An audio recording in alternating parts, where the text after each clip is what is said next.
Hey, welcome back to Doctor Who Debrief, where we go back through the history of Doctor Who every single episode from the beginning. We're covering the first half of the William Hartnell, I think I almost forgot his name, episodes in this season of Debrief. On my right is... Rob Wong, hi! On my left... Chris Pearson, hey! And in the middle I am Phil Hawkins. Welcome to Doctor Who Debrief.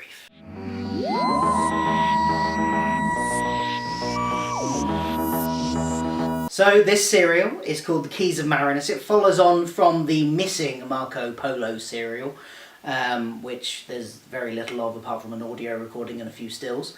So we delve straight into this with following nicely on from that, I gather, because Ian is very attached to a very nice Chinese number that he is wearing throughout the whole of this episode. He does serial. 6 episodes in a Chinese gown. This was 6 episodes. We've gone through them all now, and what happened, guys? Chris, what happened in the first episode? Brief summary. Right, episode 1.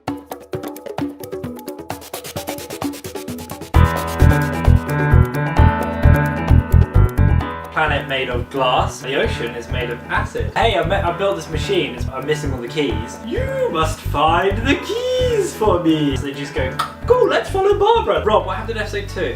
A palace, brains in a jar with eyes on stalk, smashes the brains up with a jug, find a key. Plant life is alive, scientist lab, before the plants can get them. Worst. Swizz, next episode. Big bearded chap's hut. It turns out he's a bit of a knob. Ian does some heroics with an icicle. No. Space spins away with their next with the key.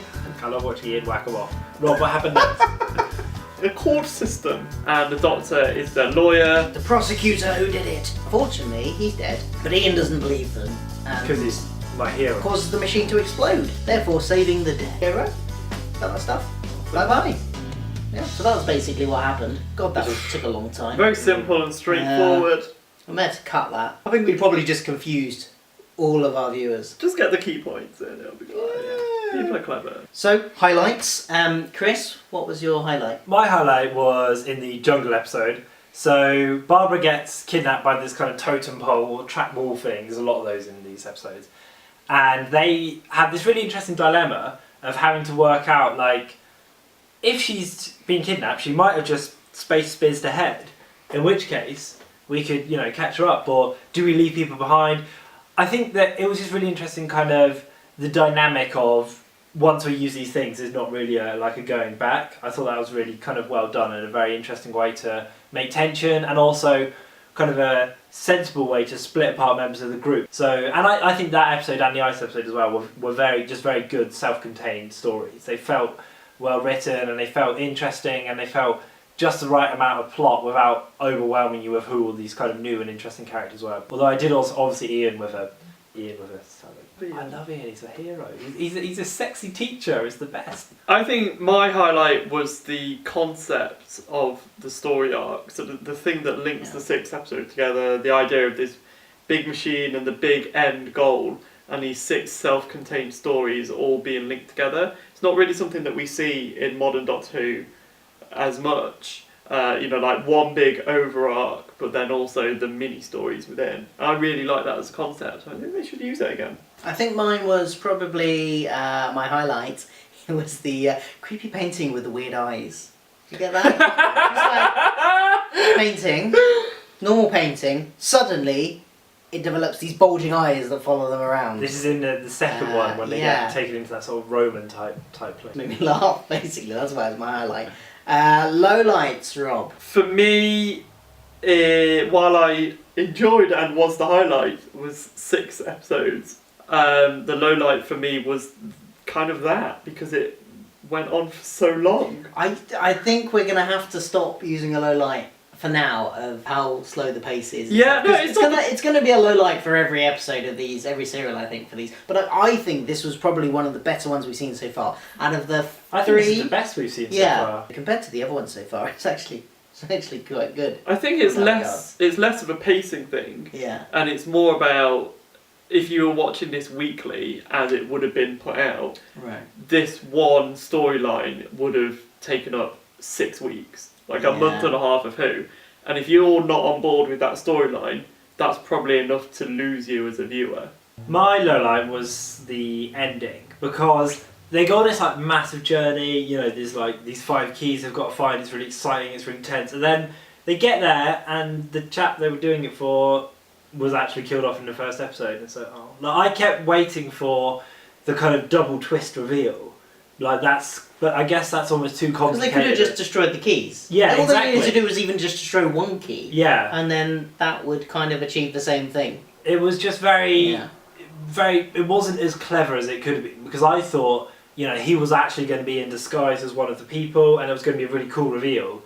But I'm now kind of realising that sort of double twist layering you don't get in early Who. It's a lot simpler. It's we just need to find a key. So I was quite disappointed they finally get back and they've got all the keys, then all they do is just blow it up. I wanted it to kind of climax in a really cool way, and instead it just blew up and they all ran off. I think my low light was the anytime there was a fight scene. I know you love your Ian fight scenes, and I don't want to take away from his heroics, but he was a teacher 6 weeks ago, Phil, and now he's killing off the choreography of the fight scenes is quite bad. And that's saying after the caveman episode, well, I think there was quite a good fight scene. You know, there were fast cuts in there. For a modern audience, the caveman episode fight scene is pretty good, but this one is just painful every time they fought anyone. Let's do any Doctor Who debuts, where things that are now quite common and part of the Doctor Who myths, Doctor Who, continuity, things we expect from Doctor Who, the first time they might have debuted. Does anybody have one for this one? Yeah. Swizzly Watch is very similar to what Captain Jack Harkness has. His was time as well, but like the idea of, I guess it's the idea of time and space travel without having to have a ship is something that we are kind of now accustomed to, because Captain Jack's done it a lot and we've seen other creatures do it as well. Whereas before, we're watching this and it's suddenly like, they don't need the TARDIS, they can do it using this, that's amazing. So that kind of transporter was a kind of debut. Okay. Like it's sort of a half debut, a petite debut. But a debut nonetheless. I've got one that's kind of it's more of a production type one. Although I can't actually remember now. It may have happened before? Has it happened before? Did I mention the Doctor Who Light episodes before? We had 2 episodes in this serial with no Doctor whatsoever, which apparently was because William Hartnell went on holiday. So Doctor Light episodes, which now you usually in Modern Who get about one of those a season, just to give the main actor a break, where it'll focus on the companion. And I'd say this might be the debut of it, although it might have happened in the Caveman episode as well. I forget. I think it's the first time we've seen a character other than the Doctor with the technology or the ability to travel through space. I would like to pay Dearly Departed to all the trees that were killed off in the jungle episode. Bludgeoned with rocks. Bludgeoned with machetes, rocks, pickaxes. Yeah. It was just a bit much, wasn't it? Like, all they were doing was growing.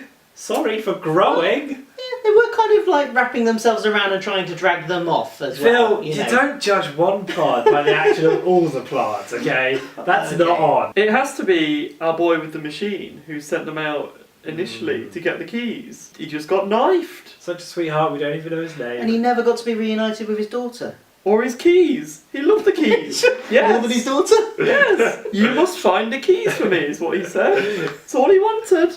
And he never got to see his keys. Rest in peace. Find the keys for me. My eulogy this week goes to the TARDIS crew's eyesight. There were many occasions when there was quite clearly somebody stood right in front of them and they did not see them, because apparently they looked like a statue. They didn't look like a statue at all in any way, shape or form. At one point there were human arms sticking out of a statue, and Barbara just waltzes right up to them and goes between them. And another time when in the ice cave, where there are 4 knights stationed around this block of ice, and they're just wandering around like the knights aren't there. The knights are stood perfectly still, but Clearly why would people. You'd still be a bit freaked out by the fact that there were 4 perfectly still stood people there, and they were clearly people. And that happens so many times in this serial. Sometimes there'd be somebody stalking them, and they would just go off screen, but like literally a millisecond later the person would walk on.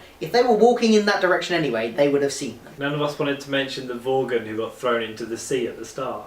Thrown into the sea of acid, R.I.P. There was loads of people falling into pits.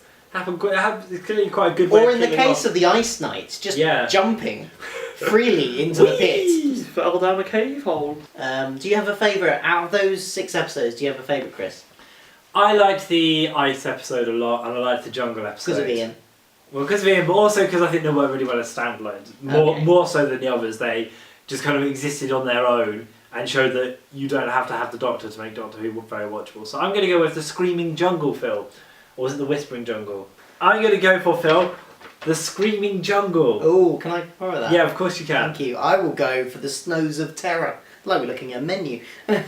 What Snows of Terror, I'll go for the please? Snows of Terror, please, with a side of Sentence of Death. Thank you. No, Snows of Terror. I like that one. It was good. The fight scenes were terrible. They had no eyesight, but it was kind of the most exciting, I think. Yeah. My favourite, I enjoyed the You're the Velvet Web, which was the episode where they were. Yeah, that one there. Yeah, It's very good. where they Highly were recommended. the brains in the jar. I thought it was a really clever I think concept. they could come back. I think they could make a return of the brains in the Definitely, jar. yeah. With the antenna, there's basically a brain with eyes on stalks coming out of the brain. Really good concept. I think that could come back, and they were mind controlling people. Definitely. That's Stephen Moffat, if you're watching, which I'm sure you are. You need to bring those back. He's definitely still writing for Doctor Who at this point. Brilliant. Well, thank you for watching. We'll be back next week with the next serial, The Aztecs. So see you then. Is the next one shorter? Yeah, it's only 4 episodes. Bye! Chris, Yeah. you must find the keys for me. No, we're done. We're done.